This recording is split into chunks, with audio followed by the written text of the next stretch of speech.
Welcome to the CCTA Wake Up Call radio show. I'm Bob Griswold. Mary Griswold. I'm Alan Harrop. And I'm State Representative Steve Tyson. Thank you for joining us, Steve. Steve, the state legislature recently passed its budget for the coming, is it for the coming year? Yes, that'll be for actually going back to July the 1st of this year, and it'll go, it's actually a biennium budget, so it's for 2 years. Okay, could you tell us a little bit about what's in there? And I would be delighted to. Let me kind of start off by kind of how it's all developed, okay? So the way the process starts is, I think the leadership, probably the Speaker of the House, the Speaker pro tem of the Senate, and probably some other senior leaders, they get together with the financial whiz-bang kids in the that work for the legislature, you know, the economists, the guys that have the background and experience and been up there for a long time. And then leadership, you know, says we're on this track to reduce taxes, state income taxes, corporate income taxes. And this is where we'd like to be in the first year of the biennium, and this is where we'd like to be in the second year. How much revenue is that going to bring to us? And then they look at that, and if the numbers are going to meet the base budget plus any anticipated growth in population and inflation, then bingo, you know, we're going to go with that tax rate. So they've been able to reduce taxes on a regular basis for some time now. It's amazing. My freshman year, we reduced it both years, and then in this budget is going to reduce it both years as well. So the current budget is about $29.8 billion for 23-24, and then 25-26 will be $30.9 billion, which is, what is that, 4-5% increase. You know, and again, your population grows, your inflation, your budget's probably going to grow some. So they're sort of offsetting each other. The population, in theory, gives you more tax, people, yep, and inflation takes more of that money. Yep, that's right. So it's kind of a balancing act in there, and I'm not involved in that part of the process. So, you know, I don't know exactly how the sausage is made there.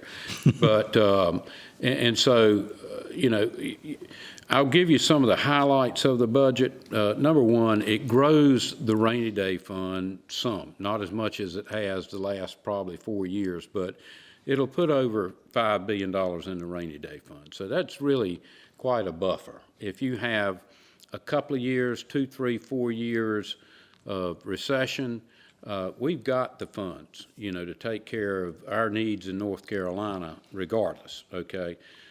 Compare that to, for instance, California. They're projected to have a $30 billion deficit. Shortfall, yeah. So they're going to have to cut $30 billion out of their budget somewhere this year.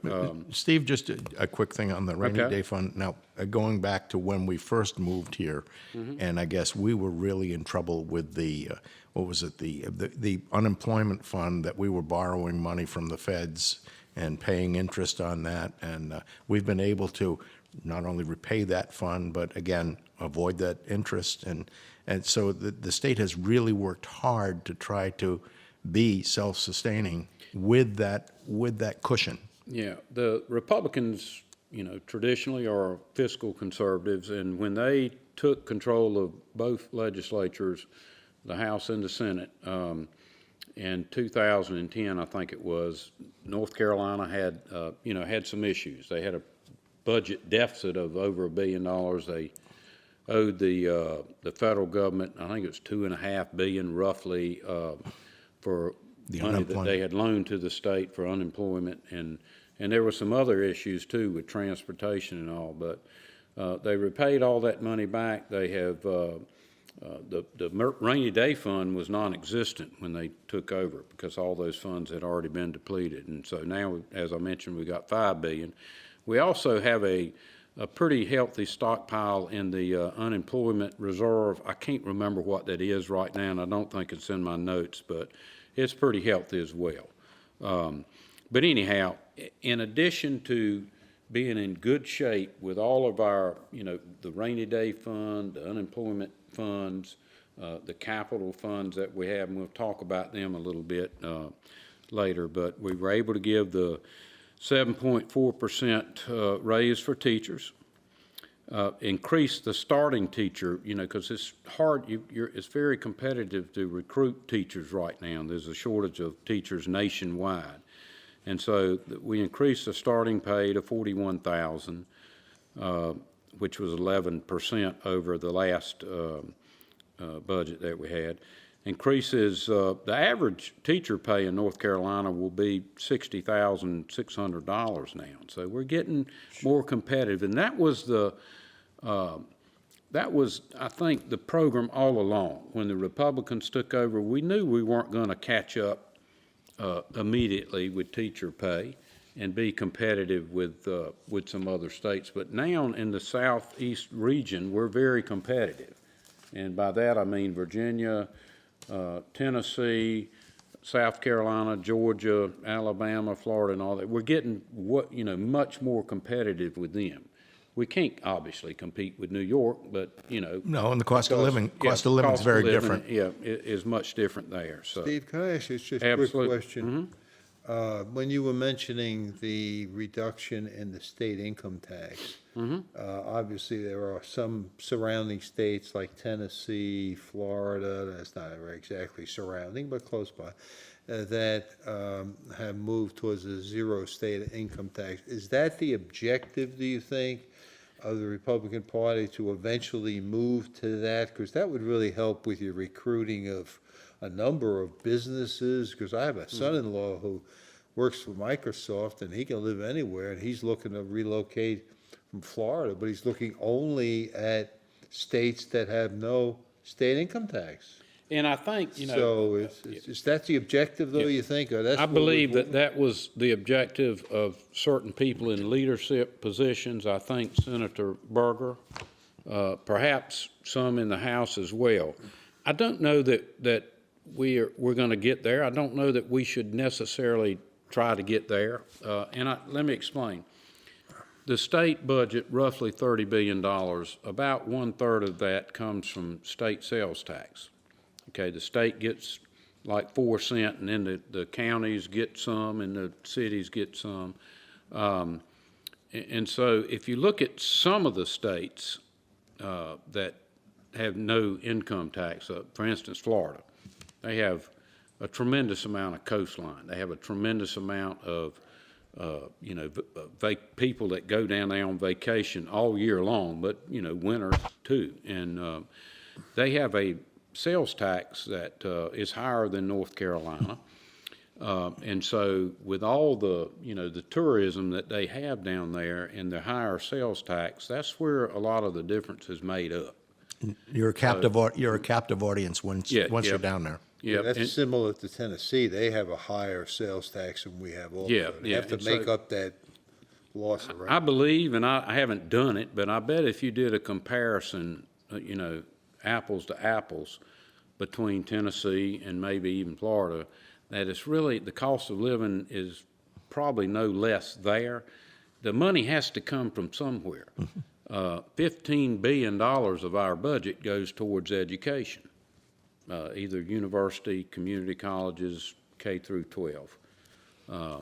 And so that money has to come from somewhere. And, right now, I think that probably the program's going to be to keep reducing taxes, but we're going to hit some, level to where you may not be able to reduce them much anymore.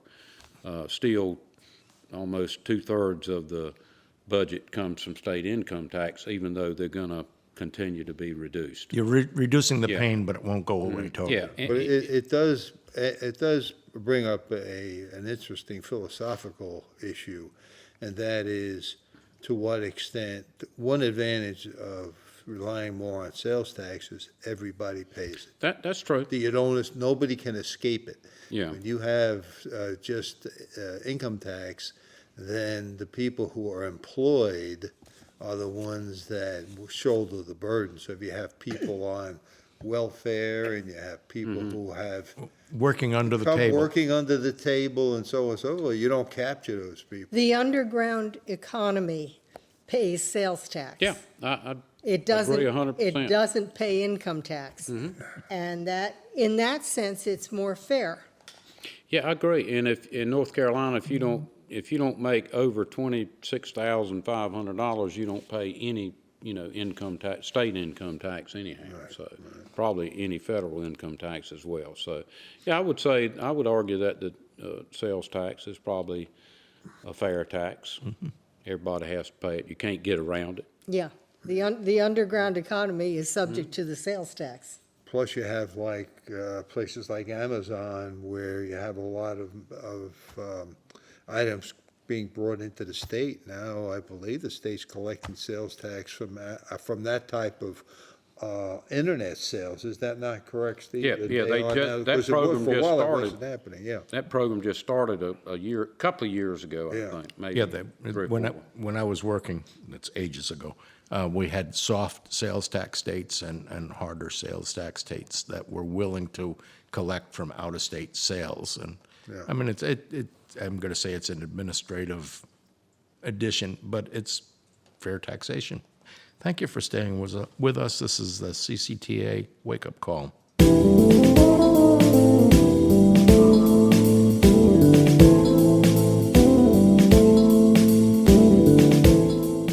Torque Transmission and Automotive Repair is the transmission physician in the New Bern area. If you're experiencing transmission problems, call Charles Grover at 252-637-2399 or stop by the shop on 17 South in New Bern. Torque can install a new or reconditioned transmission, or they can rebuild your transmission if that's what you prefer. See Torque for a variety of minor automotive repairs like brakes, tune-ups, and water pump. You can count on Torque Transmission and Automotive Repair.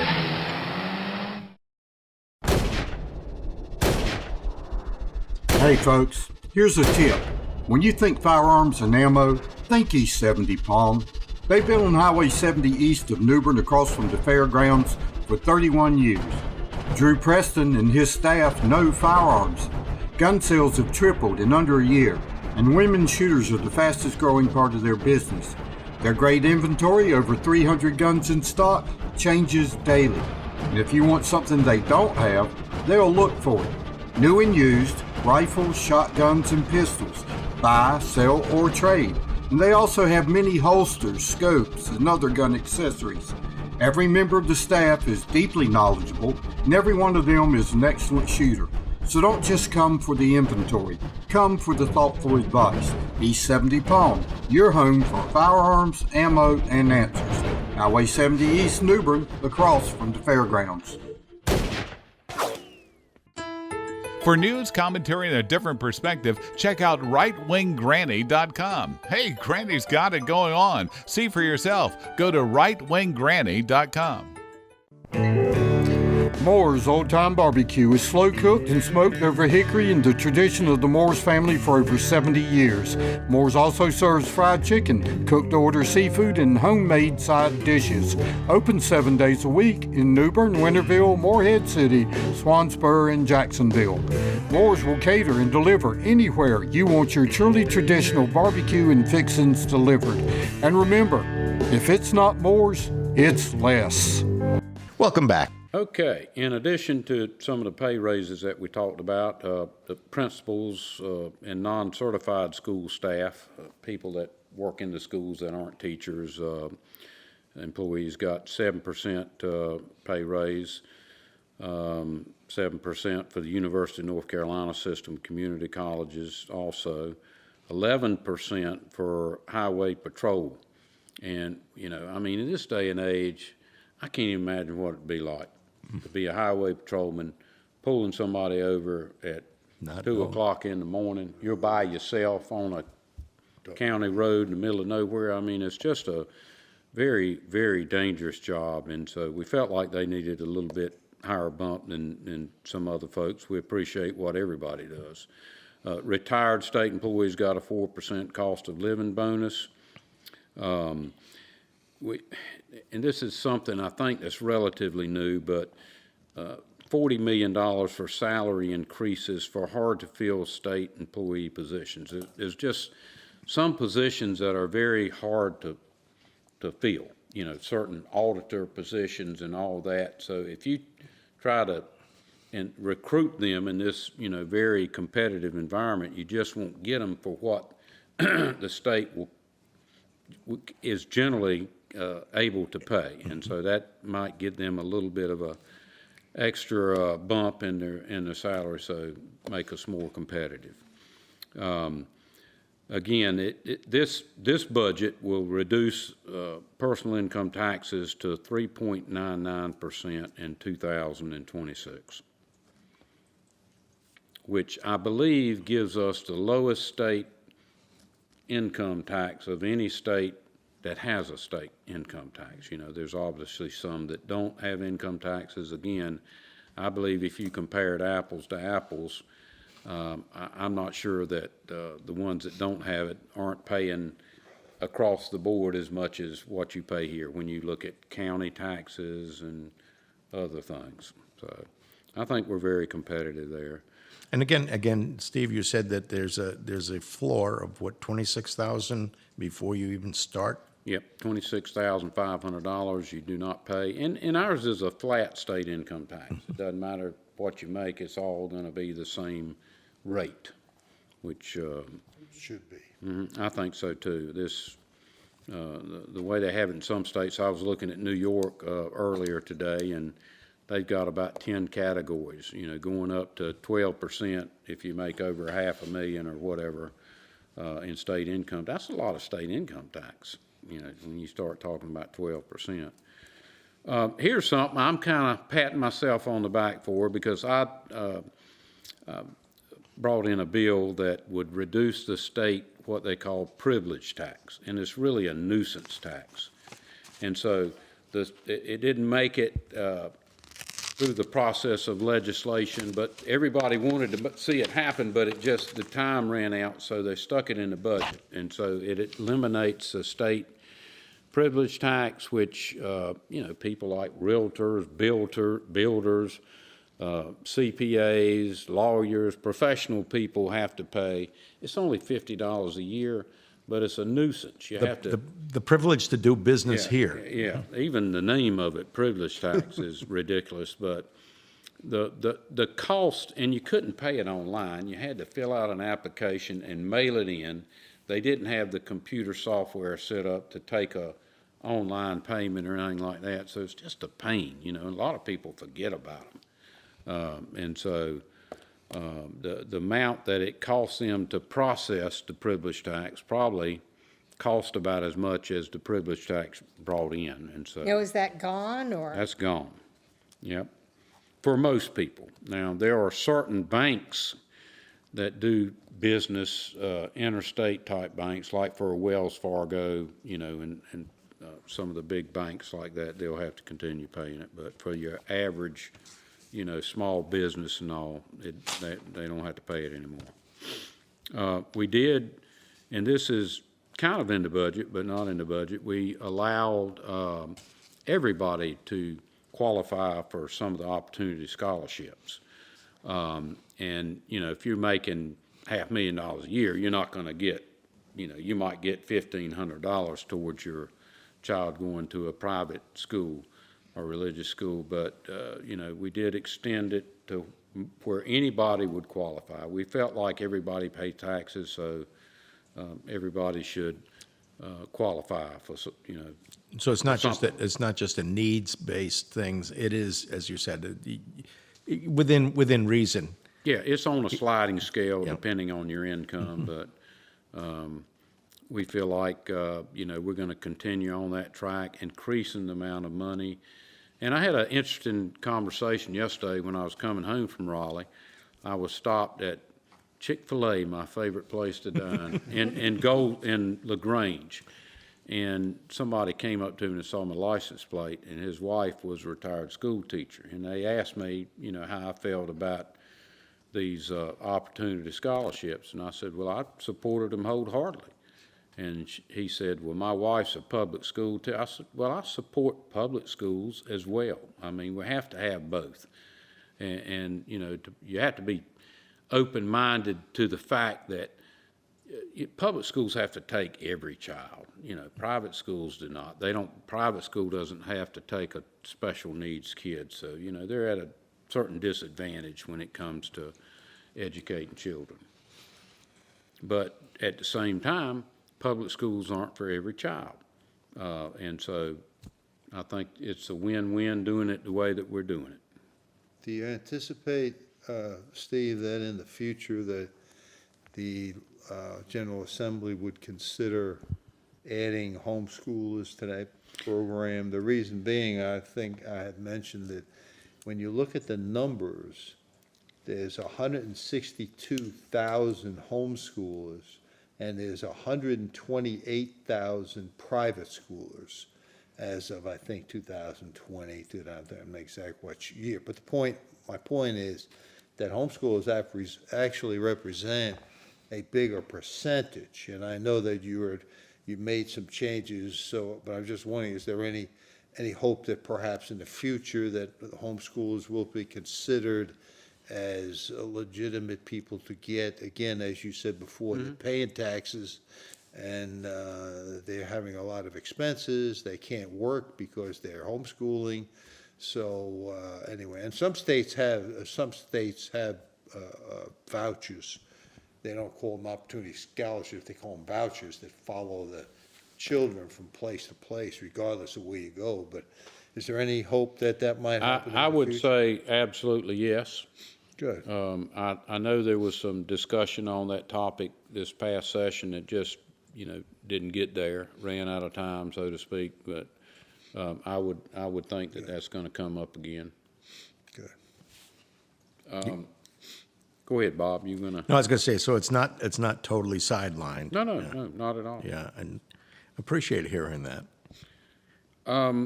There's, in this budget, we've put in money for what we call Tier 1 counties. Tier 1 counties are, I don't like to use the word poor necessarily, but they generally have a small tax base. A lot of the rural agricultural type counties. I mean, we're kind of surrounded by some of them with Jones and Pamlico and Pasquotank. Yeah, there's about half the counties in the state are probably Tier 1, and it's One that don't have also a manufacturing base or some other. It's more agriculture, and of course, agricultural land typically pays, county property taxes at a much lower rate, and that's just the way the system's set up, and I think it's fair and it worked good.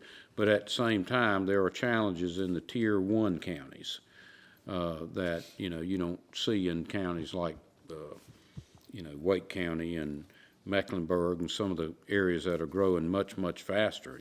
Probably 40% of the counties in the state aren't growing in population.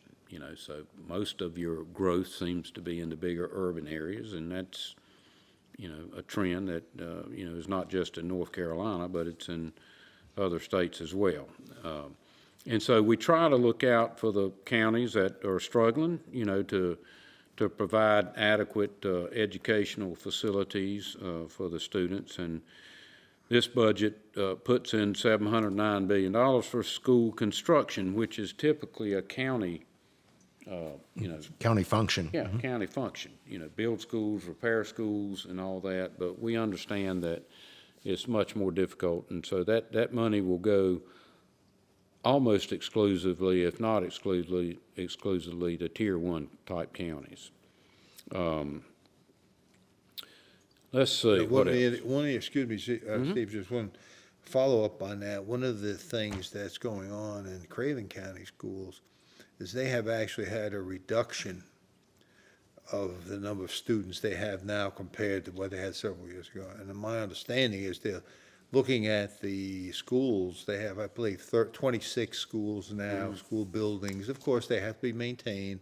And as some of the populations have dropped, it may very well be that some of those schools need to be consolidated.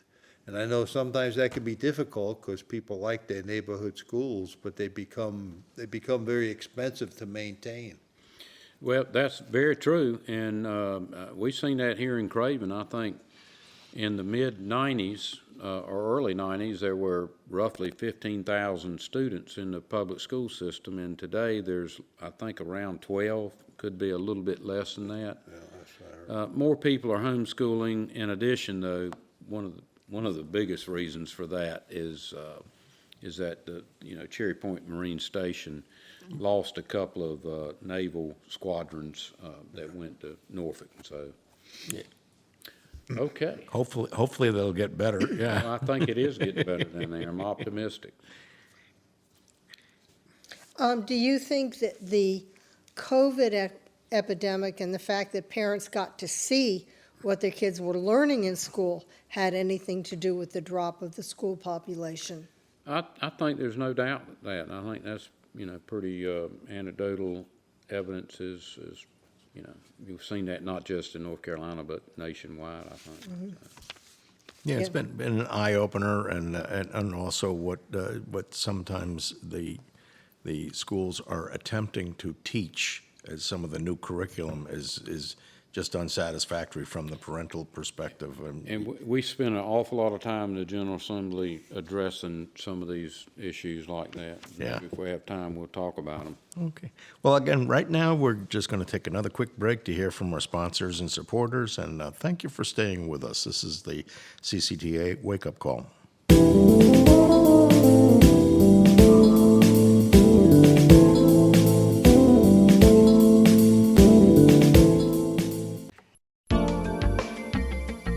People who learn to do something well and do it often get very good at it. Dr. Jay Singleton and his staff spend a lot of time removing cataracts, and they are good at it. Dr. Singleton has been doing a high volume of these procedures for 15 years. Let's face it, once we turn 50, the chances are we'll soon need cataract surgery. Fortunately, the Singleton Vision Center is conveniently located at 3515 Trent Road in New Bern, and the state-of-the-art Singleton Surgery Center is bringing costs down for patients and participating insurance companies. For dedication, experience, and convenience, you can trust the Singleton team. Dr. Jay Singleton and the Singleton Vision Center is conveniently located at 3515 Trent Road in New Bern. Since 1952, the North Carolina Fisheries Association has been working to ensure access for fishermen and consumers to enjoy fresh local seafood. The North Carolina Fisheries Association is for fair, science-based fisheries management for commercial and recreational fishermen. If you agree with this philosophy, become a member. For more information, log on to ncfish.org. For fresh North Carolina seafood, there's no better place than B&J Seafood, Highway 70 East in New Bern. For news, commentary, and a different perspective, check out rightwinggranny.com. Hey, Granny's got it going on. See for yourself. Go to rightwinggranny.com. At Professional Auto Service, keeping vehicles in top form and running well isn't just their business, it's the passion of folks who work there. If baling and wire and duct tape is good enough, don't go near them. But if you take pride in your vehicle and reliability is important, go to 2215 Country Club Road in New Bern and let Professional Auto take care of your vehicle. You'll be pleased. That's Professional Auto Service, Country Club Road, New Bern. Welcome back. This is the CCTA Wake-Up Call. Steve, I'm going to go to you again. Okay, well, I mean, just a lot of little odds and ends in the budget. $70 million for school safety grants. Again, particularly the Tier 1 counties. Probably in the world that we live in now, every school should have a resource officer in it. And I think that Sheriff Chip Hughes has done a really good job in ensuring that that's happening. And I think I could be wrong, but I think they have one in every school, or that's. There's a couple of schools that they've actually put two in, so that's appreciated. So kudos to the sheriff on that. Well, Steve, not to go too far off go on ahead. that, but and also I think when you talk about school safety, I think there is a great awakening that says, now I know when I grew up, I could go in or out of any of the doors in the schools, and likewise anybody else could come in or out. And what we've instead had to do is I'm going to say, lock down specific doors and make sure that the people that are coming have a valid reason for being there, and I'm in support of that. Oh, One absolutely. of the other things that some states or jurisdictions have moved towards is arming the teachers. Because the real, what has happened, like in Uvalde down in Texas, was we found out that first responders and the school resource people are not necessarily in the right place and not necessarily, able or willing to go in and into situations where a person that's already in there is going to be able to protect himself and the students. And some states have gone in that direction, and I haven't heard of any negative incidents about that. Have you, Steve, heard about any? You think about it's negative about it? I haven't heard anything negative about it. You know, with a state that, supports the Second Amendment and just expanded, I guess, gun rights, it might be something that we need to consider in the future. I wholeheartedly agree. And Representative Kidwell, as you know, he Yes. usually is one that, works on any type of Second Amendment type bill, him and Representative Jay Adams. We are investing a lot of money in community colleges. I think the legislature realizes just how important our community colleges are and how flexible they can be when it comes to particularly workforce development type stuff. So we're spending an awful lot of money to try to help our community colleges. I know our community college here, I work with the Dr. Stats and the sheriff to help, along with Jim Perry, to get $10 million towards building I believe it's going to be a regional emergency services training type facility where you can have advanced training for law enforcement, fire and rescue, and so on. So I'm excited about that. The college is excited about it, and I look forward to getting them some more money to complete that, because that doesn't quite do everything that you're going to need, but it's a good start for them.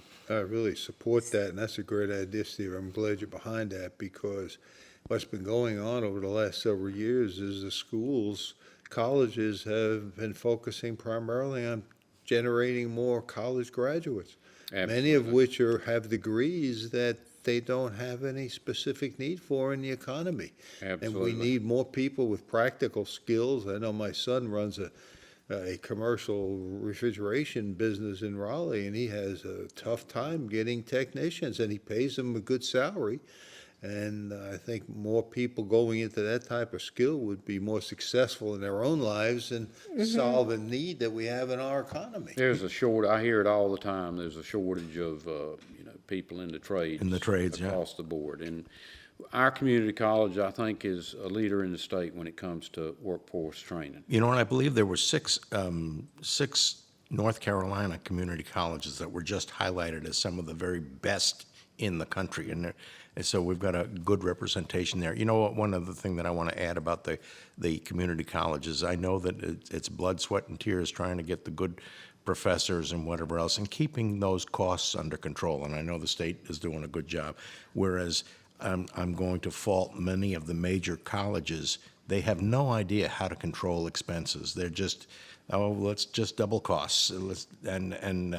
The community colleges have a bigger responsibility to the community. Well, I think the easy access to federal Pell Grants and all these loans that they got from the federal government, the colleges haven't had to restrict the expansion of their tuition and costs. And If you look at- the students have been able to get this money, and now they're turning around and saying, now they're in so much debt, now they want the rest of us To pay it. Pay it off. for what they should not have borrowed to begin with.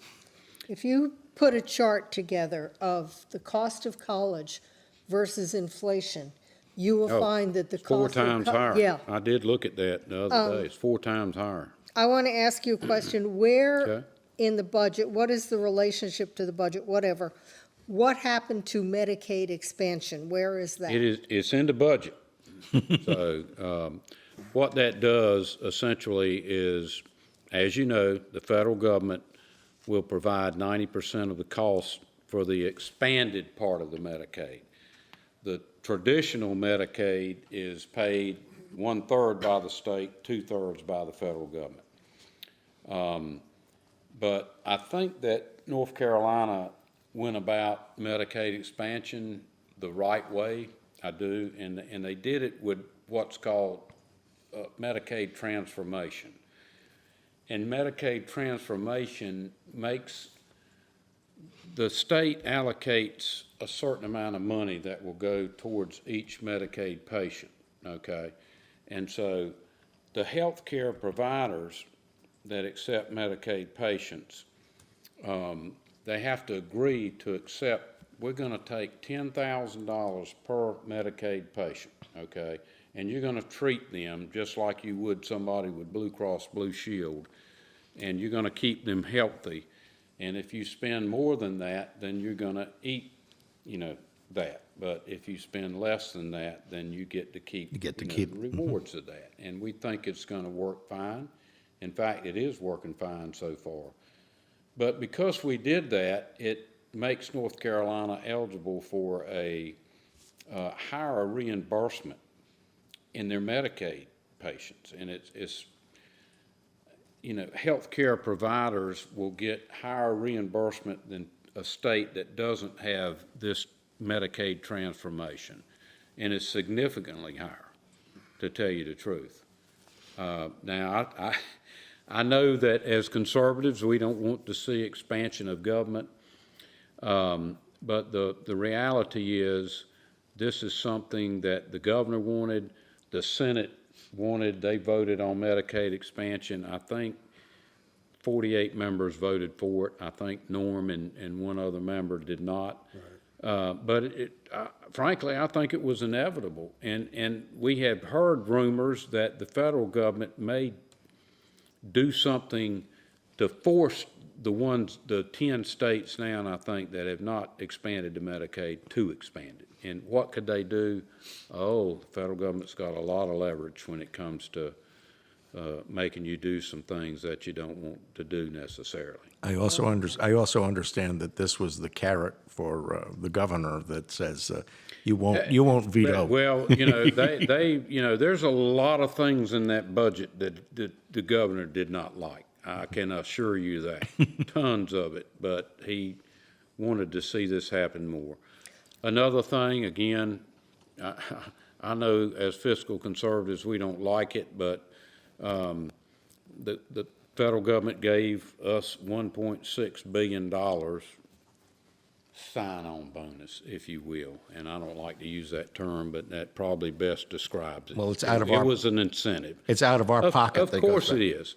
Now you could sit here and we could throw around, and I have a little bit of an introspective on health care because I've been on our hospital board for some time, and we're a nonprofit hospital, and so we take every patient that comes in there. If you've have a heart attack and go in there and need a quadruple bypass, we're going to treat you just as good as the person that's got Blue Cross Blue Shield, and it may be a $200,000 that we don't get reimbursed for if you don't have some type of insurance. And so I could talk on this topic for a long, long time, but it is in the budget, and so it is in effect now.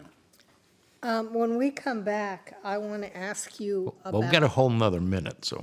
Okay, well, I know, but he's not going to be able to deal with this. I'll have to come back because I got a lot of other things I'd like to talk about. So work me back on as soon as you can. Go ahead.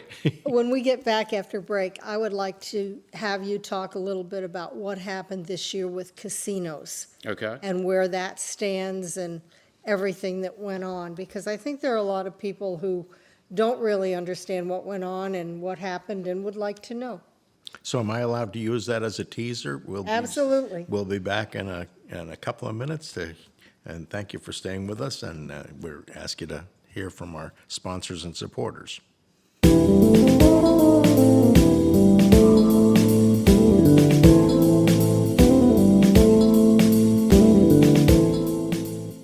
Torque Transmission and Automotive Repair is the transmission physician in the New Bern area. If you're experiencing transmission problems, call Charles Grover at 252-637-2399 or stop by the shop on 17 South in New Bern. Torque can install a new or reconditioned transmission, or they can rebuild your transmission if that's what you prefer. See Torque for a variety of minor automotive repairs like brakes, tune-ups, and water pump. You can count on Torque Transmission and Automotive Repair. For news, commentary, and a different perspective, check out rightwinggranny.com. Hey, Granny's got it going on. See for yourself. Go to rightwinggranny.com. The God and Country Christian Alliance has a simple mission, but it is a profound one. They want to inform and educate the public on issues of moral and political concern. They want to restore the Judeo-Christian values upon which this nation was founded to all levels of government. And they want to encourage and activate pro-family voters. Simple, but not easy. The God and Country Christian Alliance meets the third Monday of every month at Moore's Barbecue on MLK in New Bern. Meetings begin promptly at 7 p.m. and end by 8:30. To enjoy dinner with the group before the meeting, arrive between 6 and 6:30. Both the food and the company are good. Meetings include speakers and discussion, and their annual banquets are legendary. Join them on the third Monday of each month for a refreshingly candid view of the world and our place in it. Just who are these people doing this CCTA program? They're people like you, a photographer, someone that ran their own business, someone retired from the military. Just people in the community that love this country and have a desire to do their part to lower taxes and shrink government, to protect individual liberty, and to preserve the U.S. Constitution and free enterprise system. We welcome you to come out to a meeting. If you like what you see and hear, there's a place where you can contribute to the cause. To learn more, go to cctaxpayers.com. That's cctaxpayers.com. The group meets every third Tuesday at Stanley Hall Ballroom in downtown New Bern to enjoy a fantastic speaker and report on CCTA activities since the last meeting. If you've been disappointed with rising taxes and government intrusion, don't just complain. Join Coastal Carolina Taxpayers Association and make your voice heard. Thank you again for listening to our sponsors. Steve, go ahead. Okay, well, I think you wanted to hit something, highlight something, and we'll talk about that briefly, and then I can, go back to the budget or whatever you want to talk about. I know there was a lot of discussion this year about more casinos in North Carolina, and I would just like you to please fill us in on the discussion, the pros, the cons, and everything that went on. Well, that was a Senate initiative. I guess everybody knows that by now. If not, they should.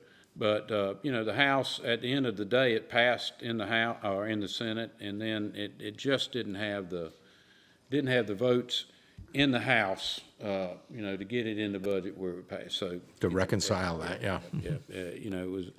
And while I appreciate what I believe the leaders in the Senate are trying to do, which is help the rural counties. Again, a lot of the wealth is being, concentrated around the big urban areas. We're doing fine here.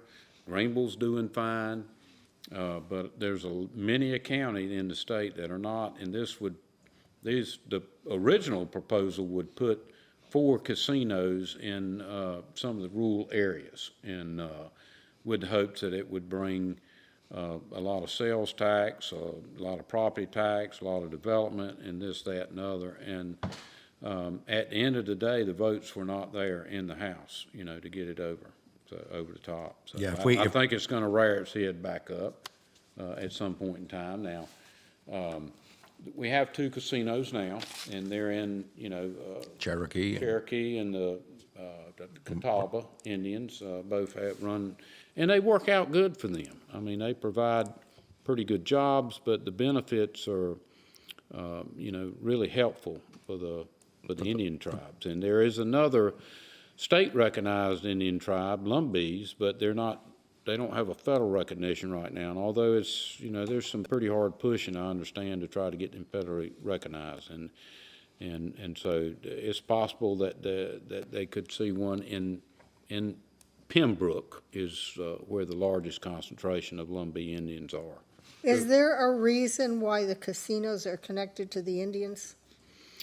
I'm sure there is. I can't really speak on that though. Okay. I think it has traditionally has to do with the fact that the Indian tribes, because they were identified as recognized tribes, that they were able to develop things that other jurisdictions could not do or did not have. So they didn't need the approval.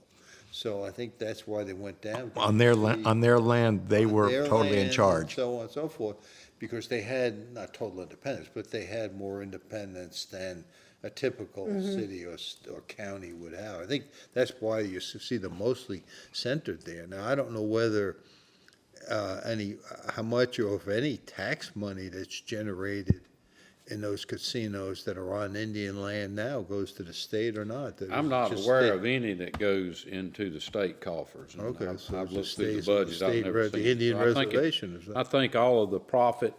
Now, the Indian tribes hire a manager to run those things, so there's some money that gets, sucked off into the private sector. That's okay. There's people that are really good at running casinos. When we were in Massachusetts, and again, we watched the casinos in Rhode Island, well, actually, Rhode Island, mostly Connecticut, but again, when the casinos were founded there and they were talking about improving the area, well, really, the improvement was, we're going to upgrade your fire station to watch our casino. We're going to upgrade the roadways to watch our casinos, but from the general population, they're not even involved because they bring in outside managers, they bring in outside dealers and whatever. So yeah, It didn't turn out to be as good as it looked. Yeah. Okay, so let's get back to the budget. Okay, the state realizes that there's a lot of challenges in healthcare right now. There's particularly, again, in the rural areas. There's shortages of doctors, there's shortages of nurses, there's shortages of people that are, radiologists or radiology technicians and right on lab workers and so on and so forth. So the state is investing a lot of money, both in the university system and the community college system, to hire more people to train up, the needed workforce. The last budget that we had, I think there was $250 million in that to expand the Brody School of Medicine. That will train up more positions, and in this budget, I know a lot more money went to Brody School of Medicine for physician assistants and other, advanced nurse practitioners and so on and so forth. So we recognize that, and we're investing a lot of money into the health care. No, I know a couple of years ago that there were a few of the small regional hospitals that were taken over and then destroyed, I guess it might be a harsh word, but the facilities were physically destroyed or whatever else. Is that something the state needs to work on? Again, we're investing a lot of money in the health care. But, the reality is the most complicated business in the world is a hospital. I mean, the regulatory, processes in place, from the federal government and the state government, it just makes it very, very expensive to run a hospital. And then when you look at the rural areas, they have a high amount of no-pay, Medicaid, and Medicaid typically on many of the procedures doesn't pay enough to even cover the procedure. So, and now with the open borders, you're going to have a lot more people coming in, and my understanding is that these healthcare facilities cannot turn these people away. So therefore, they have to provide the services, and it's going to put even more of a burden, don't you think, Steve? We just don't have enough healthcare workers as it, doctors, nurses. And when they talk about a shortage of a shortage of beds at the hospital. It's not a shortage of beds, it's a shortage of the support for the beds. The doctors and the nurses cannot stretch to all of the beds that are there. A lot of your doctors, recruiting physicians is very, very, very competitive. You know, you get a young physician out of just graduating from medical school and has all this training, they look at where to go. I mean, part of it is, certainly quality of life, and I think, we offer that for sure. But they also, if they're in the private part of the healthcare business, and they have to look at how much money they're going to make too. I mean, where's the money? Show me the money. And so if you look at the more urban areas, more of the people there are going to have a lot of state employees, and the state insurance, reimbursement is much higher than Medicare or Medicaid, for a lot of procedures, and the same, with Blue Cross Blue Shield, you have a lot of professional people, you have a lot of state employees that have good insurance. You get to the rural areas and you just don't have that. Yeah. So I think we've lost 11 hospitals in the past, 8 or 10 years in North Carolina, all of them rural hospitals. So you're seeing a lot of consolidation in the healthcare industry right now, and fortunately, we have a very healthy hospital here. Yes, we do. In New Bern, so we're very fortunate to have that. We're also investing a lot of money in economic development, $2 billion for over 200 local water and sewer infrastructure projects. Again, you get, and a lot of this money will go towards the rural communities to help them. River Bend, I think, Senator Perry worked hard, and I worked hard as well to get them a $10 million grant to help them with some water system upgrades. Mm-hmm. Bridgeton got $1.1 million or something like that. Havelock got some money. Celeste Carnes worked hard on a project down there for Havelock. She represents that part of the Craven County. And Cairns, she corrects me when I say Carnes. It's Cairns, I'm sorry. If you happen to be listening, Celeste. And I know Vanceburg's got a need down there, and I hope in the next budget we'll be able to help them out with that. But we're, as you've seen before, North Carolina has been ranked the #1 place to open a business, the #1 place to do business in the nation, and a lot of that's because of, I think we're doing a pretty good job as a legislature in trying to control regulations, even doing away with some of the regulatory, problems that we have on the books now, and of course the tax structure as well. And so we're very competitive with all that, and our workforce, and our university system, and our community colleges. So when you look at the whole package, that's why we're ranked as the best place in the nation to do business. And they're not at each other's throats normally. Yeah, periodically, but not normally. I want to ask a question. You were formerly a county commissioner. Mm-hmm. You're very familiar with this area. What do you see the impact of all the road work that is going on right now with Route 70? Where do you see us in 5 years? Well, obviously, I think the bypass around Havelock and the improvements on the 70 corridor between the Trent River and the Havelock bypass will be finished. I'm not aware of any other big projects in Craven County, but that pretty much completes it, doesn't it? Yeah, because it's pretty much. There was talk about 17 heading up towards Yep, and Little Washington. And we'll talk about that a little bit.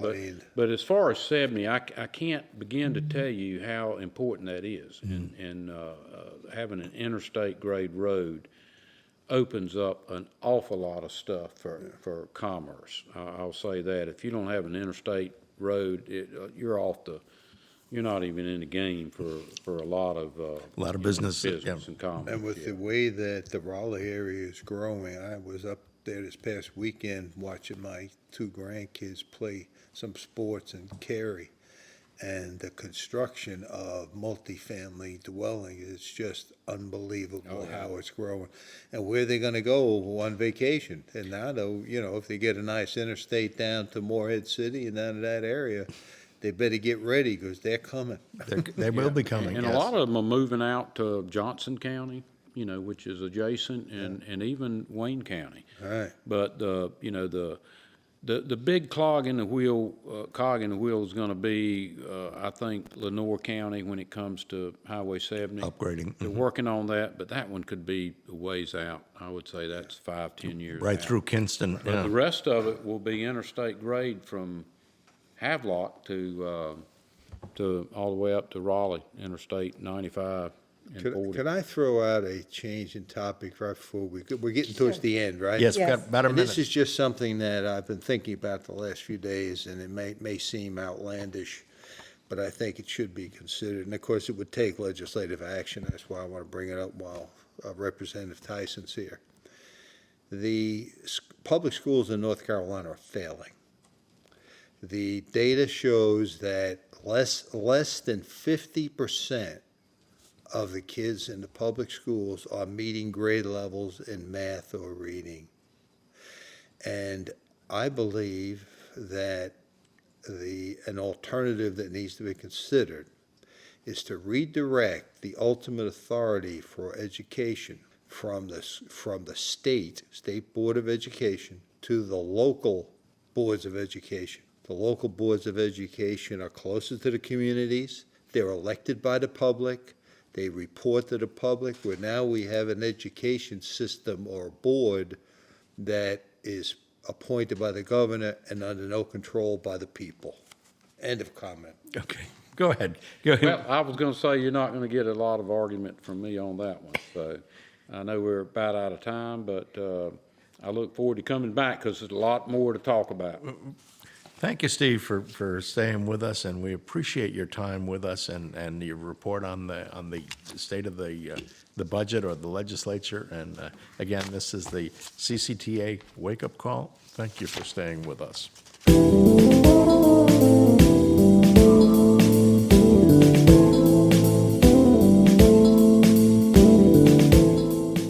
At Professional Auto Service, keeping vehicles in top form and running well isn't just their business, it's the passion of folks who work there.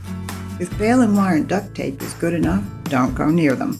But if you take pride in your vehicle and reliability is important, go to 2215 Country Club Road in New Bern and let Professional Auto take care of your vehicle. You'll be pleased. That's Professional Auto Service, Country Club Road, New Bern. Moore's Old Time Barbecue is slow cooked and smoked over hickory in the tradition of the Moore's family for over 70 years. Moore's also serves fried chicken, cooked to order seafood, and homemade side dishes. Open 7 days a week in New Bern, Winterville, Morehead City, Swansboro, and Jacksonville. Moore's will cater and deliver anywhere you want your truly traditional barbecue and fixings delivered. And remember, if it's not Moore's, it's less.